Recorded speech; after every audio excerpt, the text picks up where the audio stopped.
ഇന്ന് August 2 August 2 പ്രാധാന്യം പ്രിയപ്പെട്ട പ്രേക്ഷകർക്ക് അറിയില്ലേ? ജോർജ് കുട്ടിയും കുടുംബവും കൂടി പാറേപ്പള്ളി പള്ളിയിൽ ധ്യാനത്തിനു പോയ ദിവസമാണ്.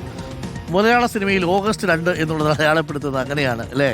ഓഗസ്റ്റ് 2 അങ്ങനെ ഒരു പ്രത്യേകതയുണ്ട്. എത്രയോ തവണ ആ സിനിമകൾ കാണുമ്പോഴും ആ തീയതിയാണ് എല്ലാ പ്രേക്ഷകരുടെയും മനസ്സിലുള്ളത്.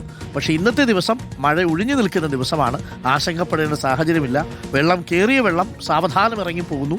ഡാമുകളിലേക്ക് ജലനിരപ്പ് ഉയർന്നിട്ടുണ്ട്. അത്യാവശ്യത്തിന് കറണ്ട് ഉൽപ്പാദിപ്പിക്കാനുള്ള വെള്ളമൊക്കെ ഡാമിലായിട്ടുണ്ട് എന്നുള്ളത് നമുക്ക് ആശ്വസിക്കാം.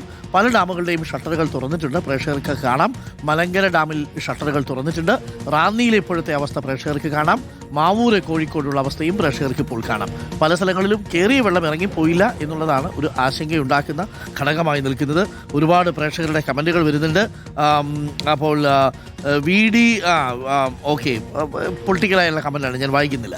പ്രിയപ്പെട്ടവരെ, മൂവാറ്റുപുഴ ആറിലും തൊടുപുഴ ആറിലും ജലനിരപ്പ് അപകടനില പിന്നിട്ടു. കാളിയാറിലെ ജലനിരപ്പ് മുന്നറിയിപ്പ് നില പിന്നിട്ടിരിക്കുകയാണ്. ആറുകളുടെ തീരത്തുള്ളവർ ജാഗ്രത പാലിക്കാൻ നിർദ്ദേശം നൽകിയിട്ടുണ്ട്. മലങ്കര ഡാമിൻ്റെ 5 ഷട്ടറുകൾ തുറന്നു. തൊടുപുഴ ഉൾപ്പെടുന്ന മലയോര മേഖലകളിൽ മഴയുടെ ലഭ്യത കുറഞ്ഞിട്ടുണ്ട്. മഴ കുറച്ച് കുറഞ്ഞു നിൽക്കുകയാണ്. പക്ഷേ ഡാം ജലനിരപ്പ് ഉയർന്നത് കൊണ്ട് തന്നെ മൂവാറ്റുപുഴയാറ്, പ്രത്യേകിച്ച് തൊടുപുഴയാറ്, ഇത് രണ്ടും ജലനിരപ്പ് ഉയർന്നു തന്നെ നിൽക്കുന്നു. കാളിയാറിലെ ജലനിരപ്പും ഇപ്പോൾ ഉയർന്നു തന്നെയാണ് നിൽക്കുന്നത്. മലങ്കര ഡാമിൻ്റെ ഷട്ടറുകൾ തുറന്നിട്ടുണ്ട്. പ്രത്യേകം ശ്രദ്ധിക്കുക. മലങ്കര ഡാമിൽ നിന്ന് സജു ദേവസ്യ തത്സമയം ചേരുന്നു. സജു ദേവസ്യ, മലങ്കര ഡാമിൻ്റെ ഷട്ടറുകളൊക്കെ തുറന്നിട്ടുണ്ട്. പൊതുവേ ജലനിരപ്പ് നദികളിൽ ഉയരുകയാണ്. നദീതീരത്തുള്ളവർ ജാഗ്രത പാലിക്കണം. എങ്ങനെയാണ് മഴ? രാവിലെ മുതലേ കാര്യമായ മഴ പെയ്തില്ല എന്ന് തോന്നുന്നു. ചാറ്റൽ മഴയും ഇല്ലല്ലോ സജു? Good morning.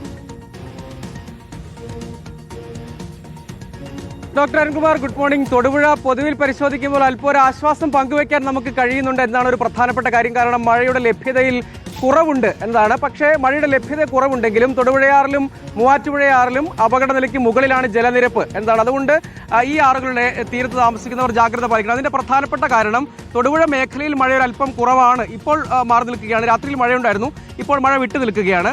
പക്ഷേ ഇപ്പോൾ ഡാമിന്റെ വൃഷ്ടി പ്രദേശങ്ങൾ, ഫോറസ്റ്റ് മേഖലയിലൊക്കെ മഴ ലഭ്യമാകുന്നതുകൊണ്ട് ഡാമിലേക്കുള്ള നീരൊഴുക്ക് അതിൽ മാറ്റമുണ്ട് എന്നതാണ്. അതായത് നീരൊഴുക്ക് കാര്യമായി തന്നെ ഉണ്ട്. അതുകൊണ്ട് ഷട്ടറുകൾ തുറക്കേണ്ടി. ഞാൻ നിൽക്കുന്നത്, നമുക്ക് ദൃശ്യങ്ങളിൽ കാണുന്നത് മലങ്കര ഡാമാണ്. ഒരു ഇലക്ട്രിക് പ്രോജക്റ്റ് കൂടിയാണ്. ഇതിൽ 6 ഷട്ടറുകളാണുള്ളത്. അതിൽ 5 എണ്ണവും 50 സെന്റിമീറ്റർ വീതം ഉയർത്തിയിട്ടുണ്ട്. നിലവിൽ ഈ 50 സെന്റിമീറ്ററിൽ തന്നെ ക്രമീകരിക്കും. കാരണം പുറത്തേക്ക് ഒഴുക്കുന്ന ജലത്തിന്റെ അളവ് ക്രമീകരിക്കേണ്ടതുണ്ട്. അതിന്റെ പ്രധാനപ്പെട്ട കാര്യം മൂവാറ്റുപുഴയാറിലും തൊടുപുഴയാറിലും ജലനിരപ്പ് അപകടനില പിന്നിട്ട് നിൽക്കുകയാണ്. അതായത് 12.71 മീറ്ററാണ് മൂവാറ്റുപുഴയാറിലെ ജലനിരപ്പ്. തൊടുപുഴയാറിൽ 12.63 മീറ്ററാണ്. ഇവിടെ 42 മീറ്റർ വരെ മലങ്കര ഡാമിൽ വെള്ളം ഹോൾഡ് ചെയ്യാൻ പറ്റും എന്നാണ് ഇപ്പോൾ അധികൃതർ അറിയിക്കുന്നത്. പക്ഷേ 41.53 മീറ്ററാണ് ഇപ്പോഴത്തെ ജലനിരപ്പ്. അപ്പോൾ ക്രമീകരിച്ച് വെക്കുക എന്നാണ്. മുകളിൽ കൂടുതൽ മഴ ലഭ്യമായാൽ വനത്തിലോ അതല്ലെങ്കിൽ കൂടുതൽ ഹൈറേഞ്ച് മേഖലകളിലോ മഴ ലഭ്യമാകുന്ന പക്ഷം ഇങ്ങോട്ടേക്ക് കൂടുതൽ നീരൊഴുക്കുണ്ടാകും. ആ സാഹചര്യം മുൻകൂട്ടി കണ്ടാണ് ഇപ്പോൾ ഈ നിയന്ത്രണമുള്ളത്. പക്ഷേ ഇപ്പോൾ ഈ മേഖലയിൽ നിന്നുള്ള വെള്ളം കൂടുതൽ താഴ്ഭാഗങ്ങളിലേക്ക്, അതായത് മൂവാറ്റുപുഴ ഉൾപ്പെടുന്ന പ്രദേശങ്ങളിലേക്കാണ് പോകുന്നത്. അവിടെയാണ് ഇപ്പോൾ കൂടുതൽ വെള്ളക്കെട്ടും മറ്റും ഉള്ളത്. അപ്പോൾ മഴയുടെ ലഭ്യത കുറഞ്ഞതുകൊണ്ട് തന്നെ ഇന്ന് ഉച്ചയോടുകൂടിയെങ്കിലും ഈ അപകടനിലയിലുള്ള ജലനിരപ്പിൽ കുറച്ചുകൂടി കുറവ് വരും എന്നൊരു പ്രത്യാശയാണുള്ളത്. പക്ഷെ അത് മഴയുടെ അളവിനെ ആശ്രയിച്ചിരിക്കും എന്നൊരു കാര്യമുണ്ട്. അതുകൊണ്ടാണ് മൂവാറ്റുപുഴയാറിന്റെ തീരപ്രദേശങ്ങളിലെ വിവിധ ഇടങ്ങളിൽ നേരത്തെ ശരണടക്കം റിപ്പോർട്ട് ചെയ്ത പ്രദേശങ്ങളിലടക്കം വെള്ളക്കെട്ട് ഇപ്പോഴും ഉള്ളത്. അതുകൊണ്ട് അവിടെ പ്രതിസന്ധിയുണ്ട്.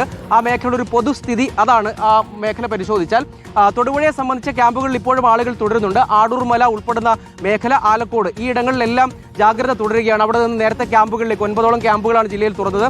അങ്ങോട്ടേക്ക് മാറ്റിയ ആളുകളെ അവിടെ തന്നെ തുടരാൻ നിർദ്ദേശിച്ചിട്ടുണ്ട്. കാരണം ഹൈ അലേർട്ട് ഉണ്ട്. വിനോദസഞ്ചാരമൊക്കെ എല്ലാത്തരം അനാവശ്യ യാത്രകൾ സമ്പൂർണ്ണമായും ഒഴിവാക്കുക. പക്ഷേ തൊടുപുഴ മേഖല പൊതുവിൽ പരിശോധിക്കുമ്പോൾ ആശ്വാസമുണ്ടെങ്കിലും ഡാമുകളിലേക്കുള്ള വൃഷ്ടി പ്രദേശങ്ങളുള്ള നീരൊഴുക്ക് കൂടുതലായി തന്നെയുണ്ട്. അതുകൊണ്ടാണ് ഇപ്പോൾ ഇങ്ങനെ വെള്ളം പുറത്തേക്ക് ഒഴുക്കുന്നത് മലങ്കര ഡാമിൽ നിന്നടക്കം. Okay, thank you Arun. ഇവിടെ വേങ്ങൂർ വേസ്റ്റ്, പെരുമ്പാവൂർ നല്ല വെയിലാണ്. ആശ്വാസകരമായ ഒരു കാര്യം. മഴയൊന്ന് പെയ്ത് ഒഴിഞ്ഞ് വെയിൽ തെളിയുമ്പോൾ ഒരു നല്ല അന്തരീക്ഷമാണല്ലോ. അപ്പോൾ പെരുമ്പാവൂർ നല്ല വെയിലാണ് എന്നൊരു പ്രേക്ഷകർ പറയുന്നു. പറവൂരും തെളിഞ്ഞ അന്തരീക്ഷമാണ്. കൊച്ചിയിൽ പൊതുവെയും തെളിഞ്ഞ അന്തരീക്ഷമാണ്. തൊടുപുഴയിലും തെളിഞ്ഞ അന്തരീക്ഷമാണ്. മൂവാറ്റുപുഴയിലും തെളിഞ്ഞ അന്തരീക്ഷമാണ്. പാലായിൽ ചെറിയ ഒരു മഴച്ചാറ്റലുണ്ടായിരുന്നു, അത് മാറി. ഇപ്പോഴും തെളിഞ്ഞ അന്തരീക്ഷം തന്നെയാണ് അവിടെയും തുടരുന്നത്. അപ്പോൾ അതുകൊണ്ട് ആശങ്കപ്പെടേണ്ട സാഹചര്യം ഒരിടത്തു നിന്നും റിപ്പോർട്ട് ചെയ്യുന്നില്ല എന്നുള്ളതാണ് പ്രിയപ്പെട്ട പ്രേക്ഷകർ അറിയിക്കാനുള്ളത്. സമാധാനത്തോടെ ഇരിക്കുക, വലിയ ബുദ്ധിമുട്ടൊന്നുമില്ല. അപ്പുറക്കൂട്ടനായിട്ട് ജലനിരപ്പ് ഉയരുന്നുണ്ട്. അത് റാന്നിയിൽ വെള്ളം ഇറങ്ങിയപ്പോൾ ആ വെള്ളം ഇങ്ങോട്ട് വരുന്നതാണ്. അവിടെ എല്ലാ ക്രമീകരണങ്ങളും സർക്കാർ ഉറപ്പുവരുത്തിയിട്ടുണ്ട്.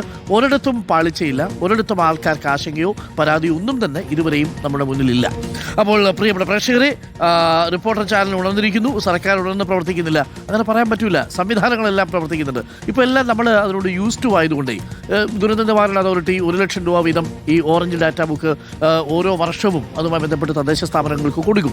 അവർക്ക് ഷെൽട്ടർ ഹോമുകൾ ശരിയാക്കും, സാധനങ്ങൾ വാങ്ങിച്ചു വയ്ക്കും. അപ്പോൾ എപ്പോൾ അപകടം, ഒരു മഴവെള്ളം ഉണ്ടായാലും നിമിഷ നേരം കൊണ്ട് തദ്ദേശ വകുപ്പ് അവിടെ ഇടപെട്ട് തദ്ദേശ ജനപ്രതിനിധികളും സെക്രട്ടറിയൊക്കെ കൂടി ചേർന്ന് ഈ NDRF-ഉം അതേപോലെ സ്റ്റേറ്റ് ദുരന്ത നിവാരണ അതോറിറ്റിയും ഫയർഫോഴ്സും നാട്ടുകാരും എല്ലാവരും ചേർന്ന് വളരെ റവന്യൂ അധികാരികളും ചേർന്ന് കാര്യങ്ങളൊക്കെ ഉഷാറാക്കിക്കോളും.